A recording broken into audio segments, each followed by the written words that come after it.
Chapter 7. The narration of various stories. I bow down to Sri Ganesh. I bow down to Sri Saraswati. I bow down to the Guru. I bow down to the family deity. I bow down to Sri Sita Ramchandra. I bow down to Sri Sadguru Sai Nath. Let us pick up the threads of the previous chapter. Let us recollect how much Baba loved the renovation of temples, how he would strive to be benevolent to others, how he looked after and protected his devotees, how he would wear out himself, how he would suffer for the sake of his devotees. He would take samadhi doing Khand Yoga practices. He would do dhoti poti and other practices. Sometimes he would separate his head, legs and arms from the body and bring them together as before. If you call him a Hindu, he looked a Muslim. If a Muslim, he had all the auspicious signs of a Hindu. Such was this extraordinary avatar. Which wise person can describe him? Whether he was a Hindu or a Muslim, nobody was able to make the least conjecture. His behavior was always the same towards both the communities. Ramanavami was a Hindu festival. He would celebrate this as his own, by having the cradle tied up in the Sabha Mandap and have kathas and kirtans recited. In the square, in his presence, the cradle would be tied and he would have the kirtan performed. And the same night he would permit the Muslims to hold a sandal procession. As many Muslims as wished to come would join the sandal procession with pomp and glory. He got both the functions celebrated equally happily. When the Ramanavami day dawned, he was fond of arranging wrestling bouts and giving away prizes such as horses, anklets and headgears very enthusiastically. When the Gokulashtami festival would come, he would have the Gopal Kala done, and similarly, when it was a day, the Muslims were not restricted from namaz. Once, when the Muharram festival came, some Muslims came to the masjid and asked for permission to have the Taziyah procession in the village. According to his orders, the Taziyah was built. It was kept for 4 days and on the 5th day was asked to be removed. He had no feeling of either pleasure or displeasure. If he was a Muslim, he had pierced ears. If he was a Hindu, he believed in circumcision. Thus, neither Hindu nor Muslim, such was the sanctified avatar of Sai. If he was a Hindu, he lived always in a masjid. If he was a Muslim, there was the sacred fire burning day and night in the masjid. In the masjid itself was the grinding stone on which the grinding was done. In the masjid the bells would chime and the conch would be blown, and in the masjid the offerings to the sacred fire were made. What kind of a Muslim was he? In the masjid there were recitations of bhajans always, free distribution of food, offerings to God, worship of feet and puja. What kind of a Muslim was he? If he be called a Muslim, then the elite of Brahmins would come and do his puja. The Agnihotris would prostrate to him having surrendered their pride of purity to him. This way, the people were astonished at heart. Whatever they would experience, they would behave accordingly and keep silent at the time of darshan. So long as a person is surrendered to God, can he be called a Hindu or a Muslim? He may be of a low birth, or low caste, or without a caste, outside the pale of society. Caste is not the criteria of importance for him. One who does not have body consciousness, whether he is a Hindu or a Muslim, for him all castes and creeds are equal. The discrimination born of caste is not applicable to him. He took meat with the fakirs or on his own ate fish. and would not be disgusted even if a dog put his mouth into his food. A farmer stores grains obtained in the current year by building storehouses so that in case there is a shortage in the next year, it would prove useful. Similarly, a gunny bag full of wheat was stored, and also a grinding stone to grind the grain in the masjid. There were also scuttles to winnow the grain. Nothing fell short of a householder's life. In the pandal there was a decorative, beautiful and special Tulsi Vrindavan. Nearby there is a wooden chariot, beautifully carved, because of my good deeds of the previous births that I could come in contact with all these good things. I will hold these in my heart and will feel lack of nothing till the end. Thanks to the good fortune of the previous births, I have been able to attain his feet, get peace of mind and contentment in household matters. Afterwards, however much I may prosper, that happiness will never be regained which I experienced and was blessed to receive in the company of the great Sri Sai. Sai is the store of ultimate happiness. How could I describe his uniqueness? Whoever surrendered to him was permanently settled for good. Those sannyasis who have performed penance, holding danda and who use deer skins for clothing and for sitting, those who have visited Haridwar and been to Tirthas, those who have practiced hard penance, those who have renounced the world and those who are non-attached came there. He would talk, walk and laugh a lot. He would always recite Allah Malik. He did not like arguments and discussions and he always carried a satka, ascetic, non-attached by nature, of moderate passions, with malice towards none. His speech flowed with Vedantic philosophy, well versed in Vedanta. Till the end none could fathom who Baba was. The rich or the poor were treated equally by him. The son of a wealthy person or of a penniless beggar would be measured by the same yardstick. He would know the good and bad deeds of anyone and the innermost desires. He would tell them their confidential secrets by some hint which would astound the devotees. He was the epitome of knowledge and wisdom which he kept under cover. It was a burden for him to be honored. Such were the characteristics of Sri Sai. Though he had a mortal body, his deeds were singularly uncommon like that of God. He was definitely the deity of Shirdi. All the people believed this faithfully. How many were the miracles of Baba? How much can I, an insignificant person, describe? Baba had the renovation of numerous deities and temples undertaken.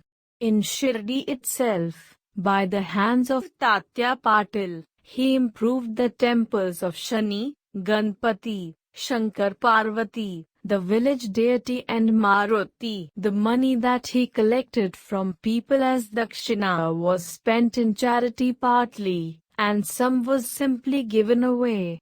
To some he would daily give rupees 30, to some rupees 10, 15 or 50. Likewise, he would happily distribute according to his sweet will.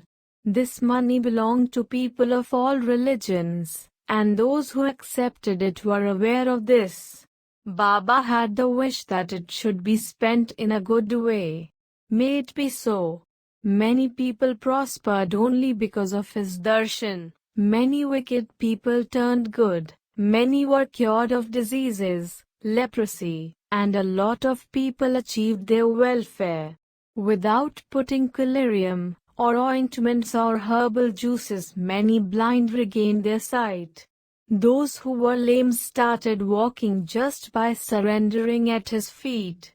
Such was his infinite greatness that nobody was able to gauge its extent. From all four quarters, countless people started streaming in. He sat at the same place near the Dhuni. He eased himself there itself. He would remain at the same spot, sometimes with and at other times without a bath. He was always intent in meditation. On his head he would have a special white headgear and tie a clean dhoti to his waist, put on a shirt or a parang. Such was his dress at the beginning. Initially, he would practice Ayurvedic medicine in the village. He would examine patients and give them medicines. He had a healing touch and became a famous Hakim. Once upon a time a devotee's eyes were swollen and were like red balls. Both pupils were blood red and no Ved was available in Shirdi. The simple and pious devotees showed his eyes to Baba. Immediately, Baba got the marking nut Biba pounded and made into balls. Under the circumstances some may have put surma, powdered pearl, some may have put wet pieces of cloth dipped in cow's milk. Others may have kept cool camphor cakes on the eyes or some would have used collyrium. But Baba's remedy was absolutely different. He picked up each Biba ball in his own hands and pressed as much as possible one in each eye and then tied a cloth around them. The next day, the cloth tied around the eyes was removed and the eyes were washed with cold water poured in a steady stream. All the swelling had disappeared and the pupils were clear. Although a delicate organ like the eye was treated by Biba, there was no burning and the disease was cured. Such were the countless experiences. He knew the yogic practices of the Dhoti Poti. Without anybody's knowledge he would go to a secluded place and while bathing, vomit out his intestines, wash them and put them to dry out. At the same distance as the masjid to the well, there was further on a banyan tree at a certain spot, and, beyond it, another well, where he would go every third day. Right at noon, in the blazing sun, having made sure that there was no one around, he would take out water from the well with his own hands and wash his face and perform his ablutions. On one such occasion while he was having his bath, he took out his intestines quickly and started washing them on the spot. When a goat is slain, his intestines are turned inside out. After being thoroughly washed, they are cleaned and folded. Similarly, he removed his own intestines, washed them inside out, and spread them on the rose apple tree. People were extremely amazed. Amongst those who have witnessed this feat with their own eyes, some are still living in Shirdi. They say that he was a unique saint. Sometimes he would practice Khandi Yoga and separate his arms and legs. This way, they would be scattered here and there in the masjid. In this way, the body would be broken in bits and pieces. The whole sight would be very gruesome. When a number of people ran to see this, they would find Baba intact. Once having seen such an incident, the onlooker got terribly frightened and thought that some wicked person had killed Baba and committed this outrage. In the masjid, here and there, the limbs could be seen in all the four corners. It was midnight and no one was around. He was worried. To whom should he tell this incident? On the contrary, he may be hanged. Thinking this, he went and sat outside. It did not even occur to him, even in his dreams, that it was the yogic powers of Sai. And looking at the fragments of the body, his heart thumped with fright. Someone should be informed of this incident. This thought occurred to him over and over again. But being the first person to give the information, he might be held as the culprit. Therefore, he did not tell anybody. Many ideas came to him. Therefore, in the early morning, he went to look again and was surprised at what he saw. There was not a sign of the earlier happening. Baba was sitting hale and hearty at his usual place. The onlooker was astounded and wondered if he had had a dream. These practices of yoga, of dhoti poti, were practiced by Baba since his childhood. Nobody could understand the depth of it and fathom his yogic state. He never took a penny from anybody. By his own virtues, he became famous. The weak and the poor were bestowed with good health by him, and he became a famous Hakim in that province. He was a Hakim only for the sake of others. He was totally disinterested for his own gain. To achieve the good of others, he endured a lot of hardship and pain. To explain this, I will tell an unusual story, for the sake of the listeners, which will make known Baba's compassion and his universal, all-pervading powers. In the year 1910, on Dhanteras Day, Baba was casually sitting near the dhoni and burning firewood. The dhoni was very hot and brightly lit up. He inserted his own arm into the fire and peacefully sat there. The arm came out scorched. His servitor Madhav saw it by chance, and Madhavrao Deshpande was also nearby. He also ran towards him immediately. He went and sat cross-legged behind Baba, put his arms tightly round his waist and pulled him back. He asked, "See what has happened, O Deva, what have you done?" At these words, Baba became aware of the circumstances. A child suddenly slipped into the furnace from the arms being astride the waist of the mother. Hearing her husband's calls, and being afraid, the blacksmith's wife took her child into her arms and started blowing the bellows of the furnace. While blowing, she lost her concentration and forgot that the child was in her arms. The child was extremely restless and she slipped. Shama, no sooner had she dropped, that I picked her up. While I tried to take out the girl that this incident happened. Let my damned hand be scorched. The child's life is saved for the pain and suffering due to the arm. What remedy and by whom should it be done? Madhavrao decided to write a letter to Chandorkar. He wrote the letter in detail. Chandorkar arrived in Shirdi immediately, bringing along with him the famous Dr. Paramanand. To ward off the burning sensation, Dr. Paramanand brought with him a number of medicines which would be useful and came to the feet of Sai to serve him, with Nana. After having bowed down to Baba, he asked him about his well-being, told him the reason for his coming and requested him to show him his arm. But since the time the arm was burnt, Bhagoji Shinde used to apply ghee, place a leaf upon it and tightly bandaged it every day to remove the bandages, to show the arm to Dr. Paramanand, to start taking medicines to heal Baba. With this good intention, Nana implored a great deal, and even Paramanand tried to remove the bandages and see the arm.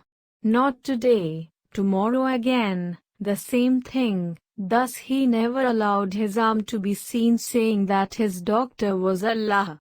He was not the least disturbed about it. Whatever medicines Paramanand had brought were never even opened in Shirdi.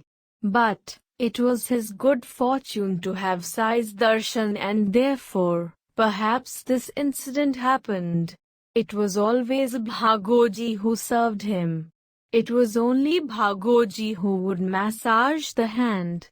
Then, after some time, the hand healed and everyone was happy.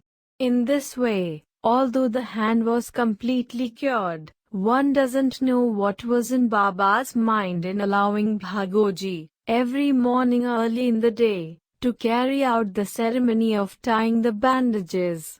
Bhagoji Shinde, although there was no pain, regularly and for no reason, With the help of a ghee, a massage was done and the hand was cared for till death. These services were for the sake of Bhagoji. Siddha Sai never needed them. He made Bhagoji render regular service with love, as a devotee should. Because of the sins of his previous birth, Bhagoji was suffering from leprosy. But it was his good fortune that he came in touch with Sai. Whenever Baba started on his round to Landi, Bhagoji held the umbrella over Baba's head.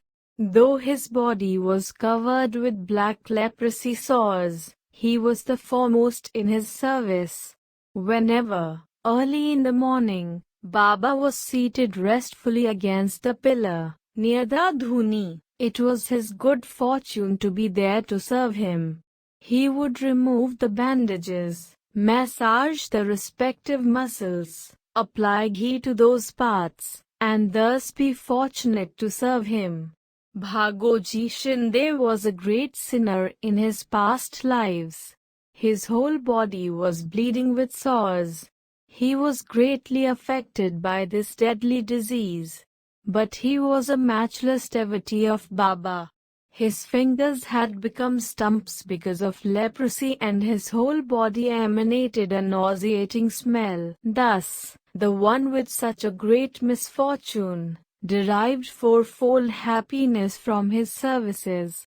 How many such great miracles of Baba can I describe to the listeners? Once when plague came to the village, listen to the miracle that happened. Dada Saheb Khaprade's young son was staying with his mother and enjoying the pleasure of Baba's company. As it is, the boy was very young and he got very high fever. The mother's heart grew anxious and she became agitated. Her home was at Amravati. Therefore, she thought of going there. In the evening, at the proper time, she came to take Baba's permission. While doing his evening rounds, Baba came near the Wada. There, the woman bowed down at his feet and told him what had happened. As it is, women are timid by nature, and besides, the son's trembling did not stop. Also, there was the scare of plague. Therefore, she told him what had happened. Dada Saheb Khaprade Baba lovingly assured her with these words, "Know that the skies are overcast. The rains will come and the harvest will ripen. The clouds will clear up. Why are you afraid?" Saying this, he lifted his kafni up to the waist and showed everybody the fully developed buboes. In 4 places, there were 4 buboes of the size of a hen's egg. He said, "See, I have to bear this because of your difficulties." People were amazed to witness this divine and unique ordeal. How the saints suffered for the sake of their devotees. Their heart is softer than wax, just like butter appears outwardly. They have selfless love for the devotees as if they are his kith and kin. Once it so happened that Nana Sahib Chandorkar left Nandurbar to go to Pandharpur. Nana was very lucky. His wholehearted devotion to Sai had borne fruit. He had the earthly paradise, as he had got the mamlatdari of that place. When he received the orders at Nandurbar, he had to leave immediately.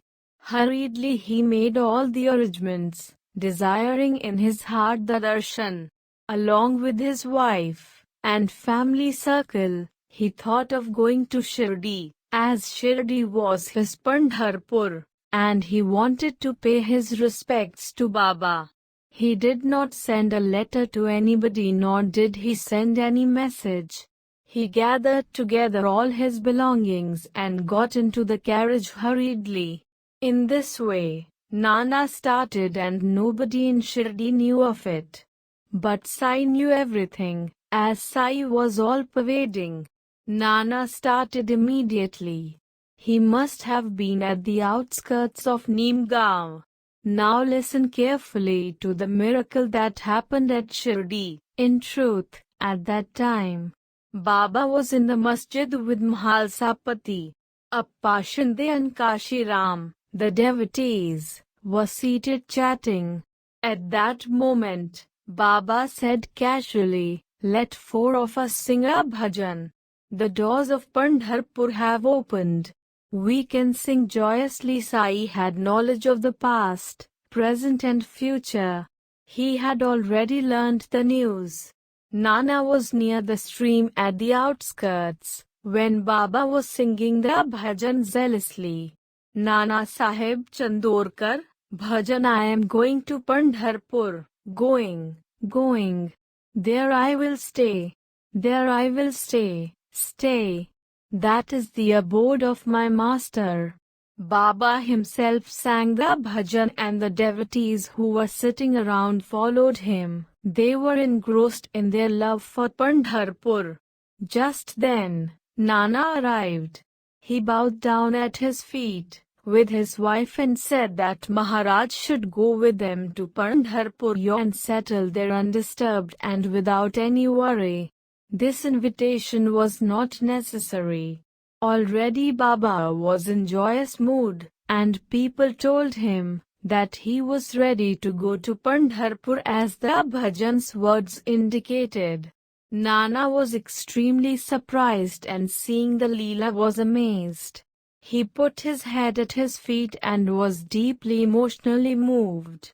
Taking his blessings, Udi and Prasad, and bowing again, Chandorkar set out for Pandharpur, after getting his permission to go.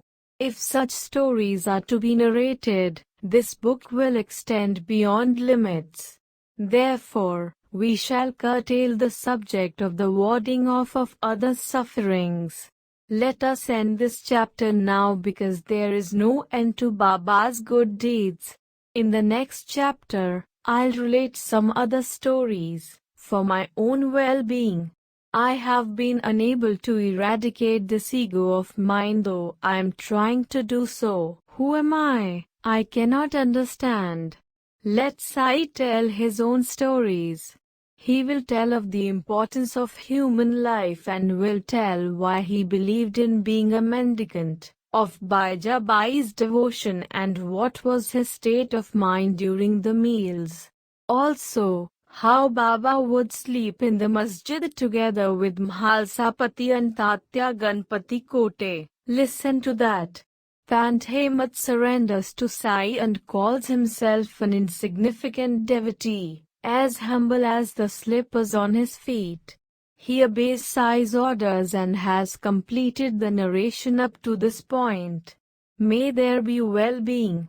This is the end of the 7th chapter, the narration of various stories written by the devotee Hemadpant, impelled by saints and virtuous people. This is offered to Sri Sadguru Sainath. May there be auspiciousness.